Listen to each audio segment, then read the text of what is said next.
Welcome back to Viewer's Voice. First episode, I'm going to be talking about self-exaggeration as well as over-crediting other people. And simply all this means is when you self-exaggerate something, typically you wouldn't put it to such an amplified state when you kind of come across that term with other people. However, when it comes across to you, you kind of amplify it to the max because a lot of what we do is we really over-critique ourselves and rate ourselves on a very harsher scale than we might do other people. So for certain emotions and certain feelings, instead of rating it at the equal rate of which we get other people, we do it as a much harder and harsher rate for ourselves. Such as criticism. When we critique other people, when we see what other people do and we give them advice or constructive criticism for it, it's enough to where they understand that what they did was great, but it could use improvement. Typically, when it comes to us and we exaggerate that emotion, that feeling, we do it to the point where it feels like we did no good work at all, and instead we are completely bringing ourselves down to have to rebuild what it is because we aren't content with the thing that we made. And that probably sounds a little confusing, maybe. However, when you really put it into perspective, let's say we're working on a project and that project requires a lot of work, a lot of patience even, and we want to make sure that we meet every requirement that we set upon ourselves. And that also works as well because we might set different standards for other people, but for ourselves, we could set triple that amount of standards. So when it comes to that project, instead of setting like one or two simple things that we want to get across, we off rip set about 10 different objectives for ourselves. And when we don't even meet one of those objectives, we feel as though we did a completely terrible job, thus resulting in us completely exaggerating the emotion and the feeling that we typically might not do for other people. And this kind of has to do with the over-crediting part, as when it comes to over-crediting other people, we see what others do and do the opposite as in which we do for ourselves. So when we come to terms with something that happens within ourselves, instead of just agreeing that we did good and that we could just improve on the errors, we instead agree upon the term that no, we just did terrible, scratch that, let's restart, let's figure something out because I'm not happy at all with the work that I just put in. But when it comes to someone else, they could put in very little amount of work and they almost get praised for it. And overcrediting isn't something that we often recognize. It's something that probably flies over most of our heads from time to time, definitely mine even. And what it simply means is that when you see somebody and they're doing something, whether it's for you or for themselves or any circumstance, what we'll tend to do is we'll give them so much praise and credit for the smallest thing that they may have done. And these things can tend to be paired up with the bare minimum. So at this point and this day and age, typically the bare minimum can be seen as very rare, very limited, and not something that you come across very constantly, even though it's known as the bare minimum, meaning that it's something that should be very common and not something that everyone is doing, as in the most common thing that everyone is doing. However, knowing that it's very limited today, we'll often give people so much credit for the simple things, and that credit is good. It makes sure that they are doing the right thing. It lets them know they are doing the right thing, and it constantly keeps them reinforcing that trait as well as building upon it. But what we also tend to do is we give people too much credit for things that they might have not even done, or just simply less than the bare minimum even. And a form of that is, let's say someone bought you food. And they bought you food for the second time, maybe the first time. However, for you, you bought them food on so many different occasions. Never asked for money back, never did anything to make them think that it was anything out of compassion, anything less out of compassion. You being the good friend you are, you being the good person you are, when it come across to them, you getting them food, you paying for whatever. It's never fazed you. It's never came off as like a chore or something that you want to be repaid in. You just see it as something that is the bare minimum because it's nice, it's kind of you. If you guys are hungry, instead of just treating yourself to something, you treat the both of you to something. However, if they spent $15 on your meal, instead of just chopping that up to just being something kind and something that they're going to brush off and not counting it as a I owe you one or you owe me one or anything like that. They instead insist on you repaying them back at some point. Typically, though. However, on this one occasion, they don't do that. They choose to be kind. They choose to just really put aside their greed, for instance, and just figure that, you know what, don't pay me back on this one. Leave it. And typically, that'd be a very nice action had it been reoccurring, had it been consistent. Whereas within you, it's reoccurring, it's consistent all the time. You never tell them to pay you back. However, that one instance that they don't tell you to pay them back, you give them so much credit for it, you praise them so much for it.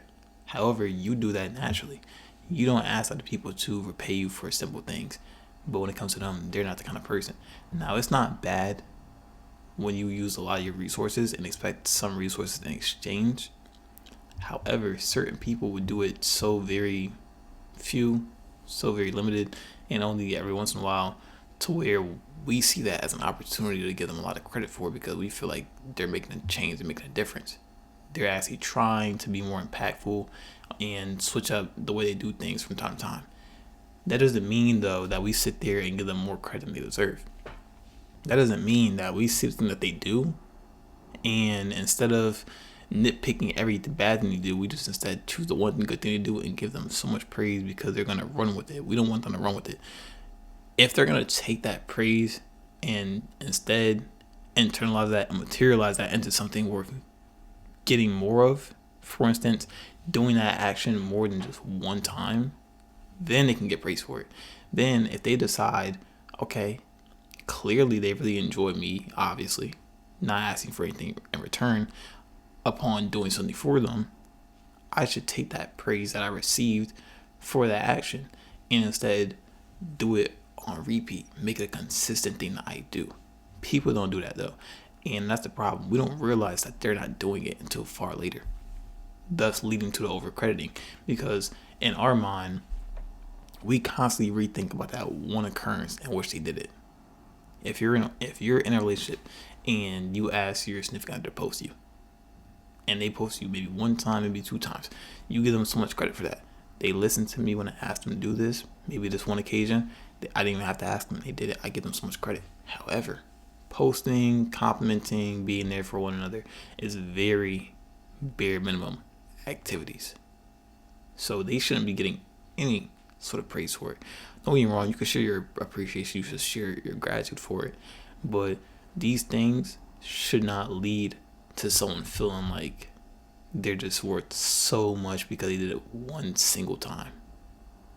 And on top of that is we often try not to bash too many people for their wrongdoings.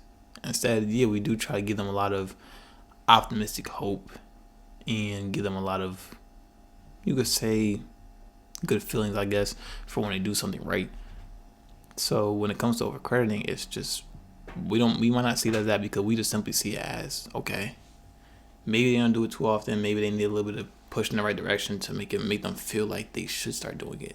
Because clearly when you start feeling and getting a sense of goodness from an action, you will tend to repeat it, right?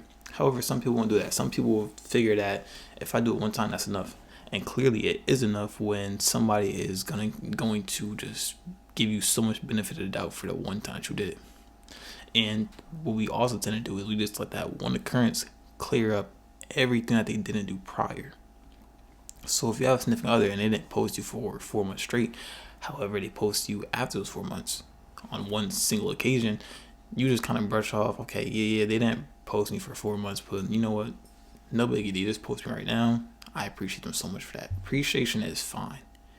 Giving them credit for it is not, however, because they aren't deserving of the credit. They didn't put in that much work to begin with, therefore, why get the credit for it? Think about if you have an assignment and instead of doing an assignment, you just cheat on the whole thing. Yeah, the assignment got done, but you don't get any credit because that wasn't your work. That was not your work. Or let's say, look at it from the scale of the whole semester or the whole year. You did one assignment yourself and you expect to pass just because of that one assignment. You will get credit for that one assignment, but just because you left out all the other assignments and chose not to do them, you will not be getting credit for the full year. So if someone's only doing one singular assignment out of the many that you assign, you should not be giving them credit for the whole entire semester, the whole entire class, whatever. Simple knowledge. Or if on the one worksheet they do one question and then the rest they look up all the answers, don't give them credit for the worksheet. They did one thing on their own and then the rest they had to look up and they did no work in terms of that. But some people, if that was us grading the paper, if that was us looking over all the work, instead of not giving them credit for the whole thing, we figure that, okay, they tried right here, or they did their best work right here, or I do appreciate how much work they tried putting in right here. Yeah, they didn't put any work anywhere else, but it's the fact that they put work right here, which matters. Therefore, I'm gonna give them credit for it. Don't do that. You're feeding into the fact that they already don't do anything, and you're gonna keep feeding into the fact that they don't have to do much. If they get so much credit for the one activity that they do, they're gonna run with that.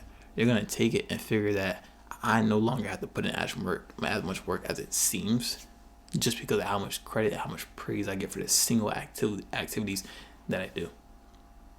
And that's the problem, because once again, when it comes to yourself, you aren't so keen to doing that. You wouldn't overcredit yourself for the amount of work that you put in. Instead, you are most likely going to criticize yourself for it. You are most likely going to amplify the amount of critique and how much hard ratings you give yourself.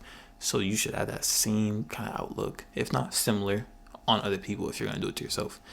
That's why I tied back to my previous video where I talk about give yourself what you give others. If you're going to give someone so much credit for the thing the little thing that they do, give yourself credit for the little thing that you do.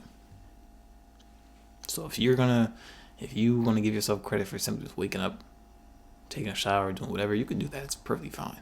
You deserve the credit you deserve to feel good about yourself and let yourself know and be aware of how good of a job you're doing. However, don't just sit there and bring yourself down for things that you aren't doing, or the little amount of things that you're doing, or even if you are doing a good job, you just want to critique yourself because you don't feel like it's a good job. However, let somebody else do what you just did and you will just give them so much praise. However, when it came to you, that wasn't the same case, wasn't the same response, was not the same reaction. But that's going to be all for this video. I appreciate each and every one of you guys for listening. I'll see you guys in the next one.